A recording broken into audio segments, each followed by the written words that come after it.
Amém, queridos. Se você já cumprimentou a pessoa que está ao seu lado, dizendo para ele assim: olha, sua família é projeto de Deus. Já disse isso para ela? Sua família é projeto de Deus. Que maravilha, né? Amém. Porém, sentar-vos.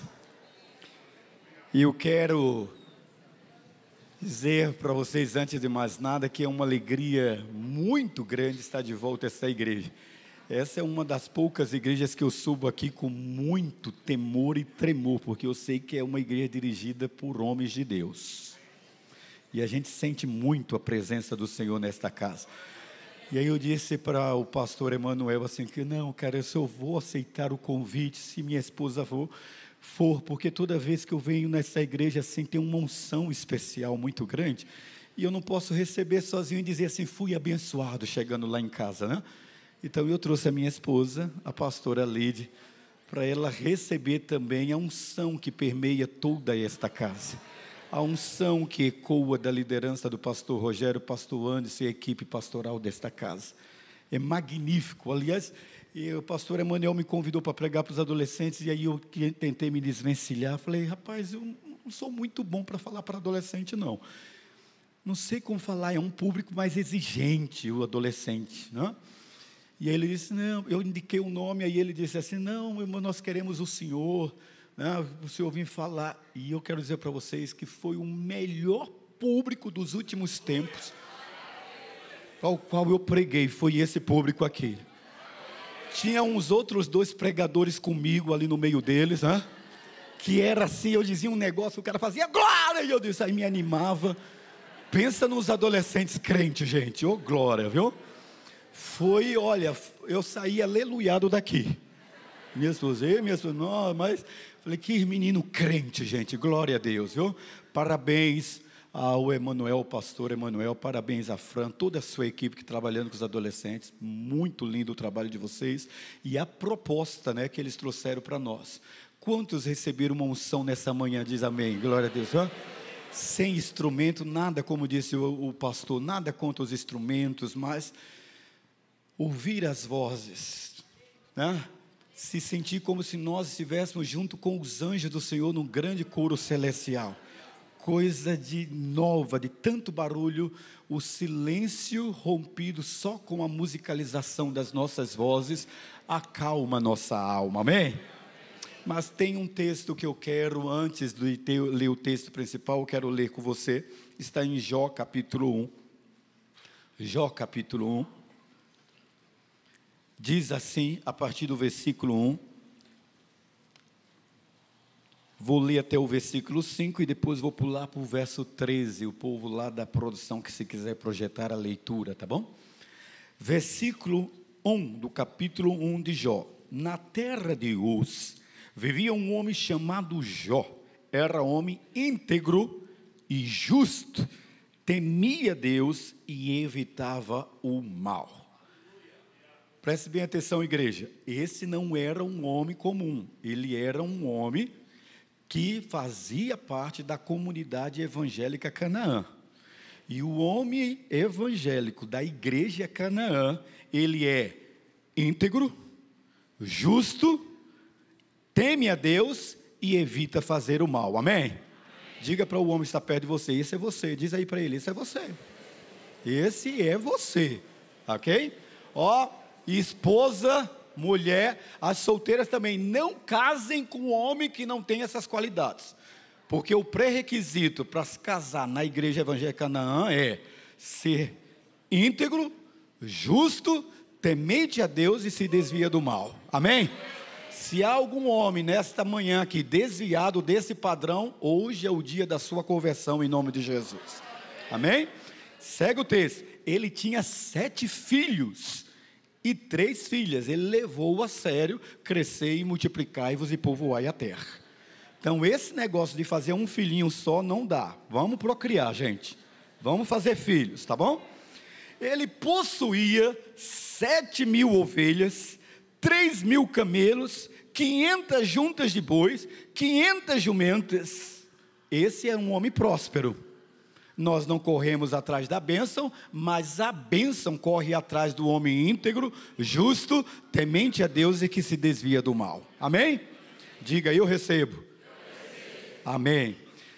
Diz o texto: era o homem mais importante do Oriente. Os seus filhos costumavam dar banquetes em casa, um de cada vez, e convidava as suas 3 irmãs para comer e beberem com eles.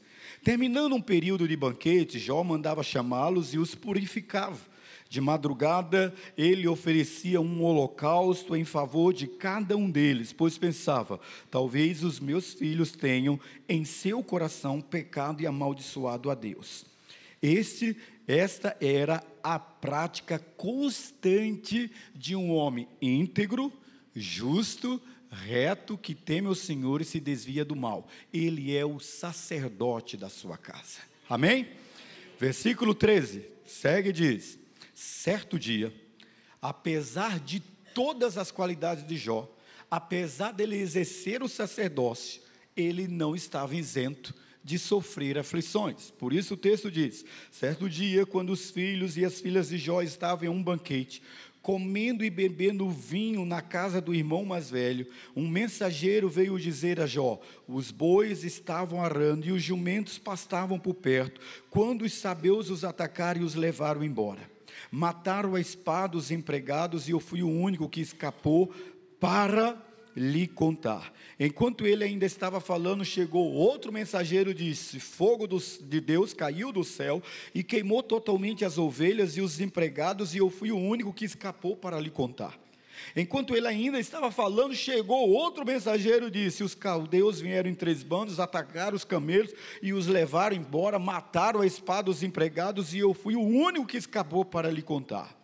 Enquanto ele estava falando, era pouca desgraça, chegou outro mensageiro e disse: os seus filhos e as suas filhas estavam em banquete, comendo e bebendo vinho na casa do irmão mais velho, quando de repente um vento muito forte veio do deserto e atingiu os 4 cantos da casa, que desabou sobre eles, todos morreram, e eu fui o único que escapou para lhe contar. Ao ouvir isso, Jó levantou-se, rasgou o manto e raspou a cabeça. Então prostrou-se com o rosto em terra em adoração e disse: nu saí do ventre da minha mãe e nu partirei. O Senhor deu, o Senhor o louvou, louvado seja o nome do Senhor. Em tudo isso, Jó não pecou, nem culpou Deus de coisa alguma.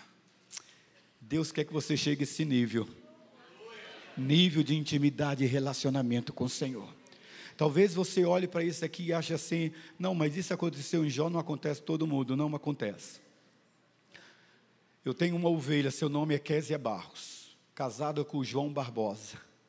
João Barbosa é hoje um dos funcionários da nossa igreja, o administrador da nossa igreja. Mas antes deles serem o que eles são hoje na nossa igreja, eu os conheci noivo, eu os casei, e um dia a mãe dela, o pai, recebe um telefonema de Salvador, que havia acontecido um acidente, e a tia, a irmã da mãe, mais o esposo, sofreram um acidente e morreram, e eles então iam para Salvador. Por algum motivo a Késia não pôde ir, foi apenas a família dela. Ela tinha uma mãe, ela tinha um pai, e ela tinha 2 irmãs, era toda a família da Késia. Elas foram para Salvador, foram para o sepultamento, aquela família no carro, e na volta, sofreram um acidente. No mesmo dia, a Késia perdeu o pai, a mãe e as 2 irmãs. Só sobrou o marido, era a única família dela agora. E aquela moça recebeu aquele impacto de perda. E talvez a gente, nós, eu e você, achemos que esses males não vão nos alcançar. Coisas ruins não vão nos alcançar. E aí eu fiquei pensando diante daquela situação, hoje eu vendo a Késia com os seus 2 filhos, como ela e o João construíram uma família linda, apesar da dor, não se revoltaram contra Deus, não murmuraram, chorou, viveu o luto, e como ela é hoje uma esposa e uma mãe resiliente e dedicada. e serve ao Senhor com toda a intensidade, a ponto de João deixar um baita salário para se dedicar à obra do Senhor. E aí o Emanuel me dá um texto, Atos 2:42, e a proposta voltando à origem. E eu disse, meu Deus, o que é que eu vou pregar sobre isso? Difícil esse texto para pregar, voltando à origem. Atos 2, versículo 42, foi o texto que ele me deu, e o texto diz assim: e perseveravam na doutrina dos apóstolos, na comunhão, no partir do pão e nas orações. Voltando às origens. Senhor, o que eu vou falar para o pai, o que eu vou falar para o marido, o que eu vou falar para a esposa, para a mãe, o que eu vou falar para o filho, para o adolescente, nesse texto? E aí o Espírito de Deus colocou no meu coração, diz assim: antes de serem pai, antes de serem mães, antes de serem filhos, todos têm o mesmo nível, todos são meus servos. Antes de termos função de filho, antes de termos função de marido, antes de termos função de pai, antes de termos função de filha, de mãe, nós somos filhos gerados para o louvor e a glória do Senhor. Se eu e você entendermos que as marcas de Deus, de Cristo estiverem na nossa vida, nós não fracassaremos em nenhum dos papéis que nós exercemos dentro da família, porque a família foi criada para o louvor e a glória do Senhor. Essa era a visão que Jó tinha no seu coração. Ele sabia exatamente o que ele precisava viver dentro de casa.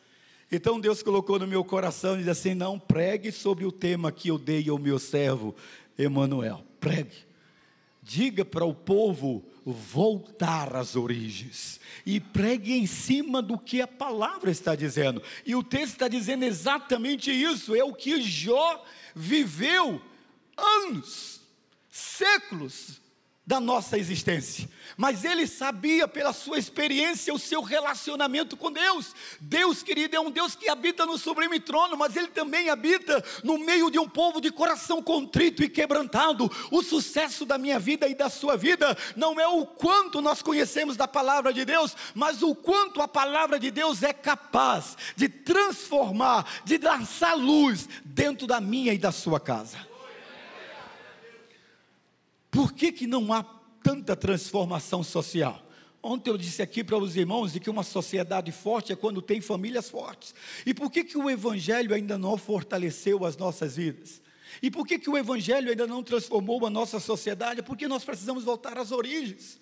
Quando a gente vai começar a estudar a história da igreja, a gente vai perceber que nos primeiros 30 anos, metade do Império Romano já tinha se tornado cristão, porque o texto sagrado diz que eles faziam um grande barulho. Quem são esses que têm alvoroçado o mundo? Eles eram homens e mulheres que tinham profunda convicção de que o negócio deles não era religião, o negócio deles era relacionamento com Deus. Eles sabiam quem eles criam, e eles sabiam que Deus era poderoso para fazer infinitamente mais do que nós pedimos ou pensamos.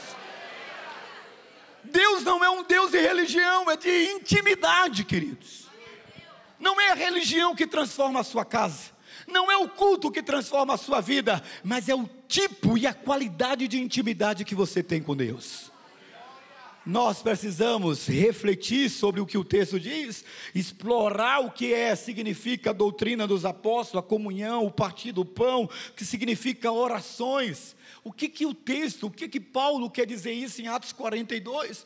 Por que eles caíam na simpatia do povo? Por que dezenas, centenas, milhares de pessoas afluíam para as comunidades cristãs que não tinham templos, que não tinham as nossas cadeiras? Ontem nós ficamos aqui no chão, vivendo o tempo do passado, né? Todos os adolescentes e os pais sentados no chão, eles ficaram até tarde colocando as cadeiras para vocês. Mas por que eles afluíam? Primeiro, queridos, se você quer voltar às origens, se você quer viver algo novo na sua família, eu quero dizer que o milagre de Deus para a sua vida não vai acontecer aqui dentro dessas quatro paredes, no templo da Igreja Evangélica Canaã. Sabe por quê? Porque o milagre que Deus quer operar, Ele quer operar no lugar predileto dEle, o lugar preferido para Deus habitar é a sua casa. É lá na sua casa. há um milagre para ser desencadeado dos céus na sua casa. É lá na sua casa que o Senhor quer operar. É lá na sua casa que Deus quer salvar. É lá na sua casa que Deus quer restaurar. É lá na sua casa que Deus quer vivificar. É lá na sua casa que Deus quer descer a glória dele, querido. Aqui é um lugar para a gente celebrar, mas na sua casa é um lugar para Deus permanecer. E é por isso que o texto sagrado diz que eles perseveravam na doutrina dos apóstolos. E quando a gente pensa na prática, na perseverança da doutrina dos apóstolos, como família nós devemos criar um cenário propício para o aprendizado, para a liberdade da palavra de Deus. A Bíblia diz que Deus é só um escudo, Ele dá graça e glória, e bem nenhum sonega os que andam na sua presença. Então você vai dizer: Senhor, o que está faltando na minha casa? A tua palavra diz: batei, batei e abri-se-vos-á, pedi, pedi e dá-se-vos-á, porque aquele que bate recebe. Senhor, o que está faltando na minha casa? Por que os céus não estão abertos? O texto sagrado diz que eu preciso reservar um tempo de excelência. Não é um tempo de sobra, é um tempo de qualidade. Eu preciso atrair a presença de Deus para a minha casa, em família, querido. O que Deus quer nesta manhã dizer para você é que Ele não quer visitar a sua casa, Ele quer permanecer nela. E para isso você precisa ter a centralidade da Bíblia. Quanto tempo nós gastamos na leitura bíblica? Quando Josué capítulo 1 versículo 7 e 8 diz: não se aparte da tua boca o livro da lei, antes medita nela dia e noite, para fazer cumprir tudo quanto nela está escrito. Agora segure essa, seja forte. Não se aparte a tua boca do livro da lei. Antes, medita, qualidade de tempo, nela, dia e noite. Então, tu farás prosperar os teus caminhos. Deus já deu a bênção, mas quem atrai a bênção para dentro da casa é você. Buscai primeiro o reino de Deus e a sua justiça, e todas as demais coisas vos serão acrescentadas, queridos. Porque Deus é só o escudo, Ele dá graça e glória, e bem nenhum sonega aos que andam na sua presença. Ei, seja forte, tá bom? Ó aqui, ó. Tem muita gente que não entendeu esse princípio do que é perseverança na doutrina dos apóstolos. Aí o cara fica assim, ó. Seja forte, adolescente, tá bom? Assim, ó. Tem uma bênção ali na igreja batista do apóstolo dos pés sangrentos. Aí ele corre para lá. A bênção está sendo derramada agora na evangélica Canaã. Ele corre para lá. Agora a igreja evangélica do apóstolo ensanguentado. A bênção está lá. Corre para lá. Ei, querido, pare com isso. Pare com isso. Você não precisa correr atrás da bênção, porque quando você está na presença do Senhor, é a bênção que corre atrás de você. Deus quer abençoar a sua vida, querido. Mas você precisa atrair a bênção de Deus. Quando você persevera, você não abre mão de tempo de excelência com a palavra, porque a palavra de Deus, ela esquadrinha o seu andar, o seu caminhar, todos os seus pensamentos como espada de dois gumes, separando o que não presta e trazendo aquilo que presta para dentro do seu coração, e as promessas de Deus vai se cumprir, porque Ele não é homem para que minta, e nem filho do homem para que se arrependa de nenhuma das palavras que está escrito. Mas, se você não sabe o que é perseverar, doutrina, eu quero dizer para você, que quando eu oro a palavra, sabe por quê? Porque Deus não tem compromisso com você, Deus tem compromisso com a sua palavra. E o meu povo perece por falta de conhecimento. Quando você conhece a palavra, você já ora dizendo assim: Deus, a tua palavra diz. Deus, está escrito. E o Senhor diz: eu velo sobre a minha palavra para fazer cumprir. Você ora a palavra, você cita a palavra, você vive a palavra, você come a palavra, você respira a palavra, você suspira pela palavra, você anda na palavra, você milita com a palavra, e a palavra de Deus se cumpre na sua vida, porque os mundos foram criados pela palavra. Ele diz: eu velo velo sobre a minha palavra para fazê-la cumprir. A palavra. Até Satanás sabe disso. Mateus capítulo 4 diz que Satanás ousava, pastor Rogério, citar a palavra para Jesus, deturpando-a, dizendo para Jesus assim: tu não és filho de Deus? Lança-te daqui, que está escrito. Ele dizia, Jesus ia também na mesma vibe, só que Jesus tinha vida. Jesus dizia também: está escrito, Satanás, não tentarás ao Senhor teu Deus. Satanás disse: você não é filho de Deus, transforme essas pedras em pães. Jesus dizia: também está escrito, Satanás, nem só de pão viverá o homem. Querido, Deus lhe deixou uma ferramenta preciosa e a chave para você abrir os princípios, os valores e as bênçãos para o seio da sua família. Está na sua mão, é a palavra de Deus. C.S. Lewis diz no seu livro que a educação não é apenas a transmissão do conhecimento, mas a formação do caráter. Eu amo orar o Salmo 127, amo. Quando eu leio, diz o texto assim: se o Senhor não for o construtor da casa, inútil será o trabalho dos construtores. Se o Senhor não vigiar a cidade, inútil será a vigília da sentinela. Inútil será para vocês levantar cedo e dormir tarde, trabalhando arduamente por alimento. Pois é Deus quem concede o sono a quem ama. Os filhos são herança do Senhor, e os frutos do ventre são uma recompensa. Como flecha nas mãos do guerreiro são os filhos nascidos na juventude. Bem-aventurado o homem que tem a sua aljava cheia deles. Não será humilhado quando enfrentar os seus inimigos no trabalho. Você sabe, no tribunal, você sabe o que o texto está dizendo? Os princípios, quando eu pego, eu estou dizendo, Senhor, está escrito na tua palavra que todo o meu esforço para manter em segurança a minha casa é inútil, que todo o meu esforço para fazer o provisionamento na minha casa é inútil. Eu posso fazer o que for, mas se o Senhor não edificar a minha família, se o Senhor não edificar a sua família, você dá o melhor para a sua família, e você vê o vento vindo e levando tudo da noite por dia. Por isso o texto sagrado está dizendo no Salmo 127, que é o Senhor nosso Deus. Quer voltar às origens? Quer deixar um legado para o seu filho, para a sua filha? Quer deixar algo que a ferrugem não corrompe, nem o ladrão rouba? Quer dar uma espiritualidade saudável na sua vida? Coloque na centralidade do convívio da sua casa a palavra de Deus. Ela vai discernir, ela vai alimentar. Jó só conseguiu vencer e ser resiliente porque ele tinha claro sobre isso. Pastor, por que isso? Porque a pregação do pastor Valmir, a pregação ungidona do pastor Rogério, né? A sabedoria teológica do pastor Edson, não vai inspirar você a ser um homem de Deus. O que inspira você a ser um homem de Deus é o que está escrito em Timóteo 3,16. Toda a escritura é inspirada por Deus, útil para o ensino. Então, querido, volte-se para as Sagradas Escrituras.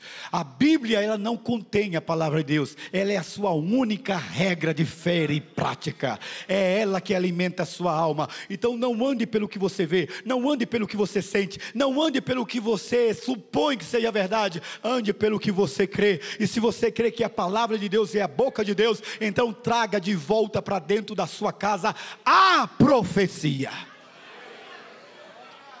É isso que Lucas está escrevendo em Atos dos Apóstolos. E perseveravam na doutrina dos apóstolos. Estabeleça um dia de qualidade, querido, para ler a palavra com a sua família. Não delegue a responsabilidade de você ser um sacerdote de Deus, a sacerdotisa de Deus dentro da sua casa, para os pastores da igreja Canaã. Eles são os seus guias espirituais, são os seus líderes espirituais, mas eles nunca substituirão a presença de Deus na sua família. E a presença de Deus é atraída quando em família vocês têm um tempo de excelência para desfrutarem do conhecimento da vida. Por isso, estabeleça um dia com a palavra. Mas o texto vai muito mais além, diz assim, que você quer voltar às origens, perseverança na doutrina, volte às Sagradas Escrituras. Porque a maioria de nós passa tanto tempo ouvindo pregações e esquece de gastar um tempo na leitura da palavra. Qual foi o último dia que você disse assim, marido, para sua esposa: nega, senta aqui, vamos ler a palavra? Qual foi o último dia, mulher, que você disse para o seu marido assim: filho, senta aqui, filho, vamos ler um pouquinho aqui a palavra? Mas a gente tem uma presunção muito grande, né? Eu gosto dessa palavra de jactância. Aprenda, adolescente, jactância. Os meninos fazem bullying comigo lá na igreja, que é orgulho. Eu tenho 30 anos de crente. E o Kiko?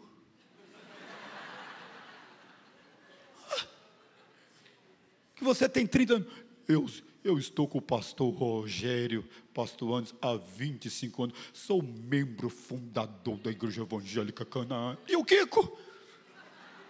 A pergunta é: vai bem a sua casa?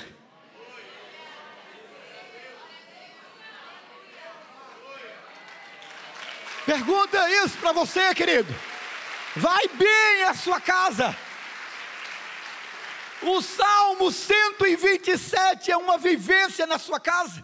Sua mulher está feliz, seu marido está feliz, seus filhos estão felizes. Você pode dizer: eu e minha casa servimos ao Senhor, porque Deus é só o escudo da graça e glória, e bem nenhum sonega aos que andam na sua presença. Não é que você frequenta a igreja, é que você tem a visão que você é a igreja. Você é o templo do Espírito Santo. Porque a alegria do Senhor, querido, formoseia a gente, né? Formoseia, deixa lindos. Eu não sei se tem adolescente feio aqui, porque ontem eu fiquei dizendo assim: mas que menino bonito da Cocó, gente, misericórdia. Mas também eles estavam adorando, pastor, onde? Falei: Senhor dos quentes, eles vão ser arrebatados, os pais vão buscar, e eles foram. Ei, seja forte com o que eu vou dizer. Por que eu estou dizendo isso? Porque acabei de fazer um congresso dos adolescentes na nossa igreja, e nós saímos horrorizados. Descobrimos que os problemas dos nossos adolescentes são os pais. Forte isso, né? Pode dizer para a pessoa que está ao seu lado aí: seja forte. Diz para ele aí: seja forte. Nós precisamos deixar um legado para os nossos filhos. E é por isso que aí vem o segundo ponto de Atos 2:42, perseverando na comunhão. Que é o pilar, pastor, mas o pilar comunhão familiar vai além de estarmos juntos fisicamente, vai além de virmos juntos para a igreja. Trata-se aqui de estar emocionalmente e espiritualmente conectados uns com os outros, aonde não há segredos, porque aonde há segredo em família há demônios. A Bíblia diz que nós precisamos confessar os nossos pecados uns aos outros e sejamos sarados. Não pode ter segredos em família. Aonde tem segredos, queridos, tem sujeira, e aonde tem sujeira tem demônios. Aqui ele está falando: perseveravam na comunhão. A vida cristã é uma vida de intimidade. Se dentro de casa eu não sou transparente, eu não sou ensinável, eu não sou submisso, eu não sou tratável, eu não sou esperançoso, eu não sou servo, eu não tenho testemunho dentro de casa. E a Bíblia diz em Mateus 5 que eu e você fomos chamados para sermos luz e sal nessa terra. E ainda mais ainda, no versículo 15 diz: assim resplandeça a vossa luz diante dos homens, para que vejam as vossas boas obras e glorifiquem ao vosso Pai que está nos céus. Deus quer ser glorificado pelo testemunho da sua família. As pessoas não são obrigadas a aceitarem Jesus, mas elas precisam ser inspiradas e desafiadas por nós a glorificar a Deus, porque há vida e vida em abundância dentro da nossa casa. Deus não está atrás de pastor, Deus não está atrás de líder, Deus não está atrás de diácono, não está atrás de missionário, não está atrás de presbítero. Deus está atrás de homens de coração contrito e quebrantado. Deus está atrás de homens que sejam referência. Ali vai um homem cujo não há dolo algum. Ali vai uma mulher de Deus. Será que no trabalho, na vizinhança, entre os parentes não evangélicos, eles reconhecem a nossa identidade, que foi o tema de ontem, de homens e mulheres de Deus? Ou quando eles olham para nós, eles fazem: misericórdia, se fulano é salvo, e é santo, eu sou a Madre Teresa de Calcutá reencarnada. A gente precisa entender que ser e ter o rótulo de evangélico hoje não é nada. Não é nada, mas ser homem de Deus, íntegro, justo, reto, que teme a Deus e se desvia do mal, é uma raridade. Mas nesta manhã você vai dizer: eu vou retornar, porque eu quero esse padrão para a minha vida e para a minha casa, em nome de Jesus. Quem recebe diz amém. Amém. Agora diga para a pessoa que está ao seu lado: isso aí foi tudo para você? Pode dizer para ele assim: isso aí foi tudo para você.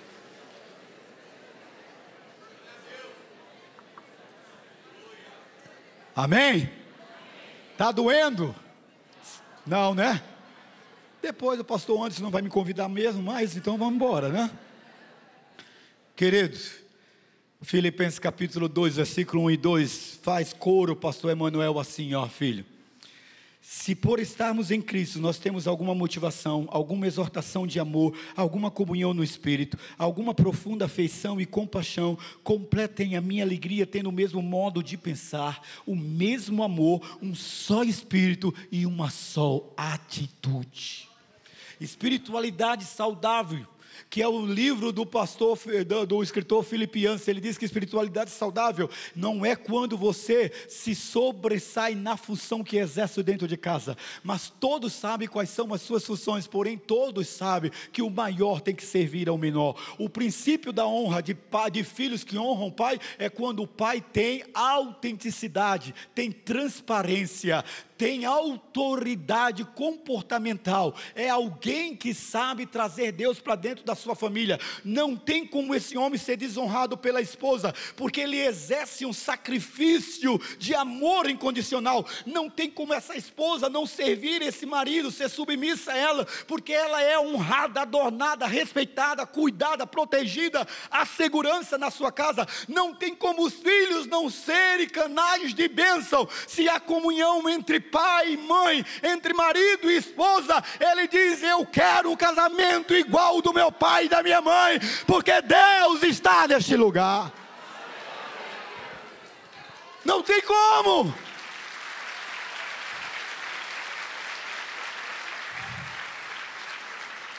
Ai, querido, não espere a transformação no outro, viva a transformação. Quando Deus transformar a minha esposa. Quando o marido diz isso para mim, eu falei assim: nossa, a desgraça está aí nele. É nele, porque você só enxerga o defeito nela. Então, querido, você é osso duro de roer. Todos nós estamos num processo de aperfeiçoamento de Deus na sua vida. Não há um bom sequer. Todos se desviaram e todos precisam retornar. Querido, não se preocupe: mas pastor, o senhor não conhece a minha casa. Querido, eu não conheço a sua casa, mas eu conheço o homem. E a Bíblia diz que o salário do pecado é a morte, mas o dom gratuito de Deus é a vida eterna que é em Cristo Jesus. E isso é promessa de Deus. Por isso a Bíblia diz em Hebreus 10, 24, 25 assim: considerem uns aos outros para nos estimular ao amor e às boas obras. Volte às origens, trabalhe a perseverança. Realize noites de jantar de comunhão na sua casa, marido. O seu nome é só trabalho, você não tem tempo de qualidade para dentro de casa. Querido, quando eu e minha esposa, nós éramos pobrinho de maré descer. Era a época que o Habib's oferecia aquelas esfirras, 0,39 centavos. Pensa na festa que a gente fazia, pastor Rogério. A gente se sentia chique demais, ó. Vamos no Habib's. Íamos comer lá as esfirras. Não é o lugar, é o tempo de qualidade. Não é quanto você vai gastar, mas a intenção no seu coração de investir no seu maior patrimônio, no seu maior bem valioso, que é a sua família. E é por isso que você precisa promover. Você só trabalha e você diz: mas eu estou trabalhando para dar o melhor para a minha família. Quem diz que o melhor é o dinheiro? Quem diz que melhor é a roupa de marca que você dá? Quem disse que o melhor, você está se sacrificando para dar a melhor à escola para o seu filho, como se ele fosse um burrildo? Querido, você está indo pela cultura contrária ao cristianismo. Não é pelo muito ter, mas pelo muito ser presente na sua família. É tempo de qualidade que você precisa ter. Você trabalha, senta, queridão, como nós fazemos lá em casa. Sento com os meninos, vamos conversar aqui, querido. Olha, papai está lascado, viu, gente? Ó, nós não vamos viajar não, esse mês, sabe por quê? Porque está assim, do que ostentar o que eu não posso manter, né, pastor Rogério? A filha está assim, ó, conta de luz veio aqui, telefone aqui, mostrando para ele, aí ele, aí a menina, não sei porquê, gente, ó, a menina fazer, e o que eu tenho com isso? Mas o menino não, ele já fica na minha cola, lá aprendendo finanças comigo. Ei, pai, tá caro demais, né, pai, tá? Mas você precisa partilhar tudo. Você precisa deixar um legado de responsabilidade para os seus filhos, mas de verdade. E é por isso que nós estamos falando aqui de comunhão. Comunhão não é você pegar todo mundo e vir domingo pela manhã na igreja, mas é você estar junto, compartilhando tudo e todas as coisas, para que você possa dizer, eu e a minha casa estamos juntos na presença do Senhor. Ponto 3 do versículo diz assim, no partir do pão, perseverança na doutrina dos apóstolos, perseverança na comunhão e agora no partir do pão. Pastor, não é a mesma coisa? Não, não é a mesma coisa. A mesma coisa é um caminhão cheio de japonês. Brincadeira, né? Cadê?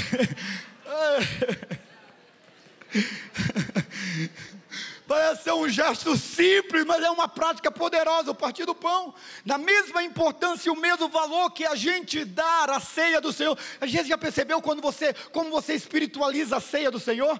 E depois da bênção do pastor Rogério, então parece que ela fica mais ungidona, né? Tomai e comei todos vós, isto é o meu corpo. Aí você já está chorando.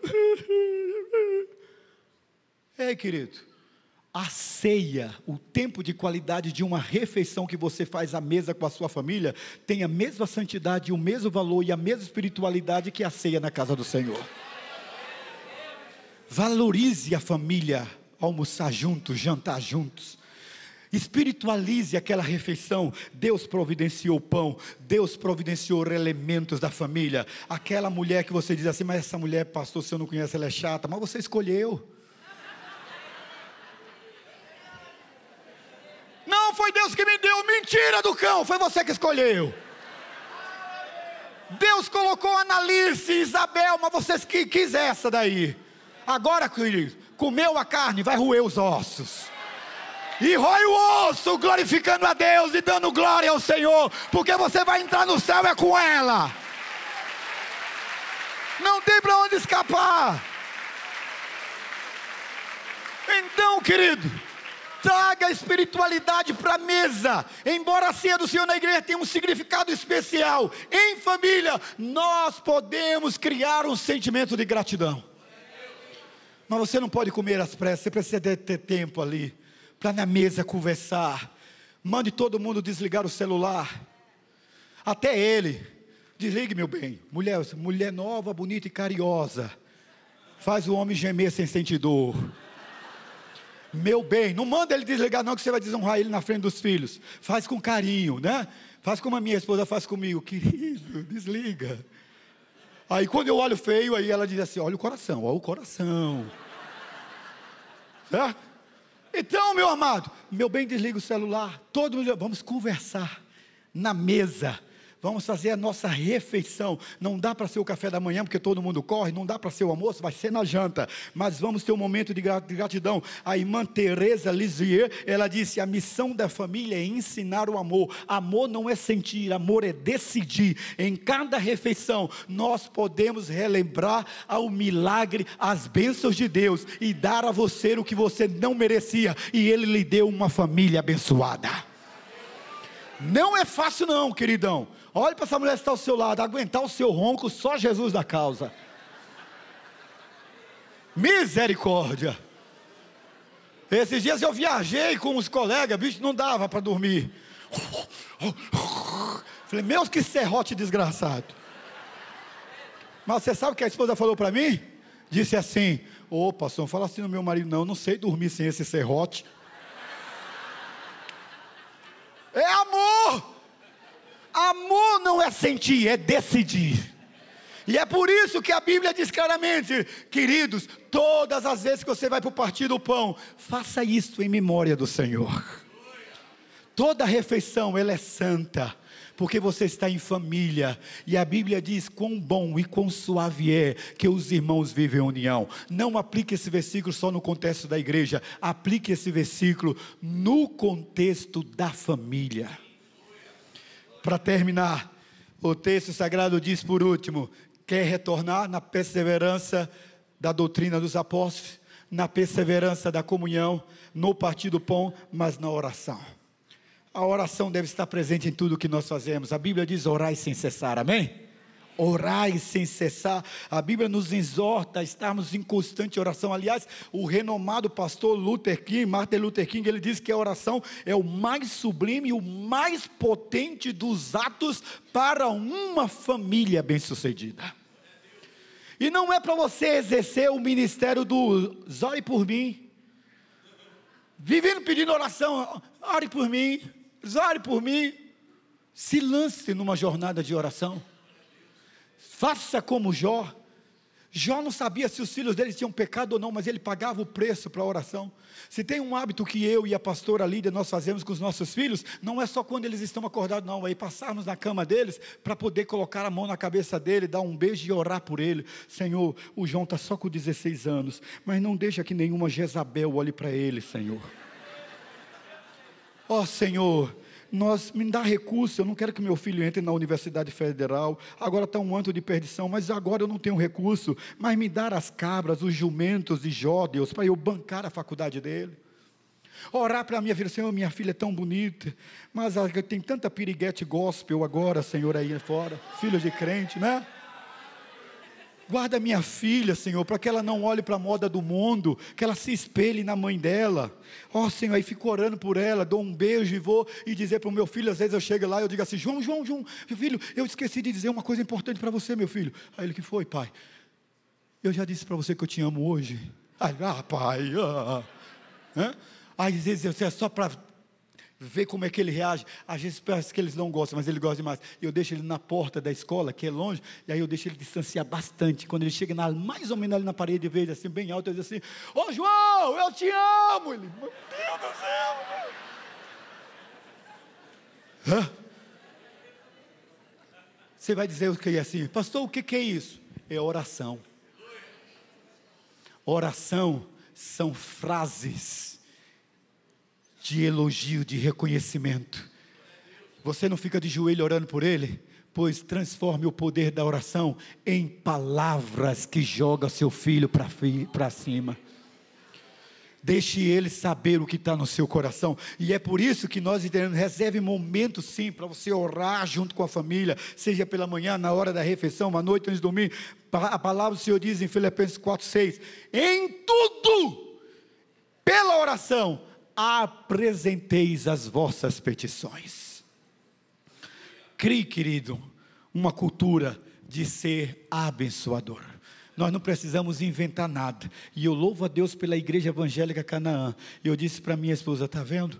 Nós não precisamos inventar nada. Não tente comprar livros de autoajuda, 1001 maneiras de transformar a sua família feliz, 1001 juntos de transformar o seu filho nisso e aquilo. A Bíblia é o seu manual, e ela já diz para você, perseverai na doutrina dos apóstolos, perseverai na comunhão, perseverai na oração, e dedicai as orações, porque aquele que começou a boa obra, ele é poderoso para completá-la, e ele nesta manhã estará aqui dizendo, eu sou o Deus da bênção. É o que Deus tem para você. Fiquem em pé, queridos. Quero orar por vocês.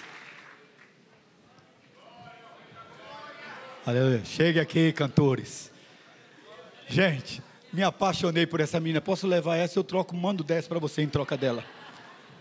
Fantástico. Não quer não, né? Não quer não, né? Levanta a sua mão assim para o alto. Diga assim, minha casa, meu maior patrimônio, minha família, meu maior tesouro.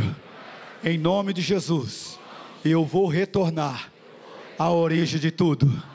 Você perseverante na doutrina dos apóstolos, você perseverante na comunhão, vou ser perseverante no partir do pão, vou me dedicar à oração, e praga alguma chegará à minha tenda, porque eu e minha casa serviremos ao Senhor, em nome de Jesus, amém? Deixa eu cantar com vocês, eles vão cantar outra música, mas para mostrar que eu fui bem sucedido no sermão, cantora, nós vamos cantar o Agnus Dei, o aleluia, vamos lá? Como ontem fizemos? Feche seus olhos, cante conosco, e comece a orar pela sua casa, pela sua família nesse momento, vamos juntos?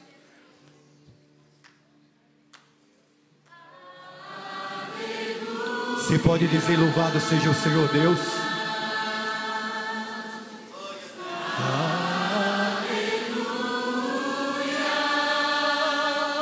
Poderoso é o Senhor nosso Deus.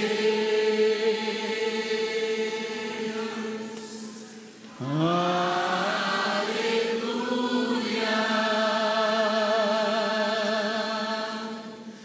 Aleluia. Poderoso é o Senhor nosso Deus. Deus é poderoso nesta manhã, Ele quer atuar na sua casa. Traga o aleluia, o louvado seja Deus para dentro do seu cômodo da sua casa. Santo é o Senhor Deus poderoso, digno de louvor, digno de louvor. Que a santidade de Deus alcance você como homem, como mulher. A Bíblia diz: santificai-vos hoje, e amanhã Deus fará maravilhas no meio de vós. Abra a porta do seu quarto, abra a porta da sua sala, abra a porta de entrada da sua casa, abra a mão da religiosidade, deixe que a espiritualidade, a presença de Deus alcance o seu coração, a sua alma, o seu entendimento, o seu pensamento.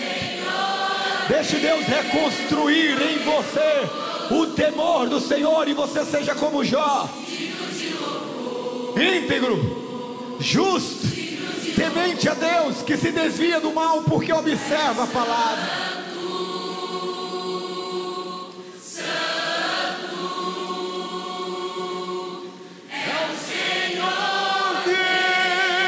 Poderoso, digno de louvor, digno de louvor. Tu és santo, santo, santo, santo é o teu nome.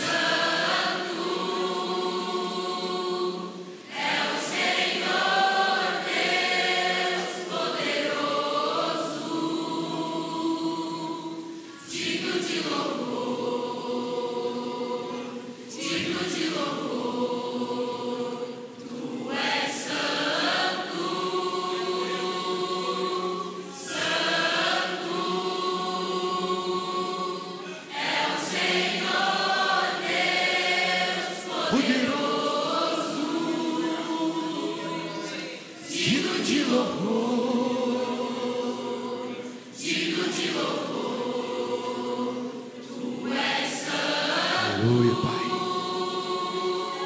Aleluia. É o Senhor Deus poderoso. Só o Senhor é Deus.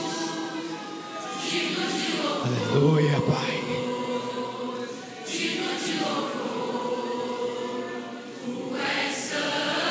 Santo, santo é o teu nome, Senhor. Santo em cada lar, santo em cada coração, ó Pai, desta casa. Em nome de Jesus. Santo Deus.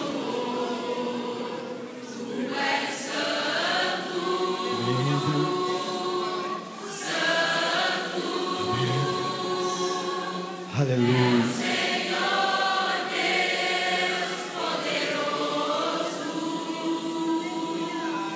Digno de louvor. digno de louvor, Pai. Digno de louvor. Amém. Aleluia.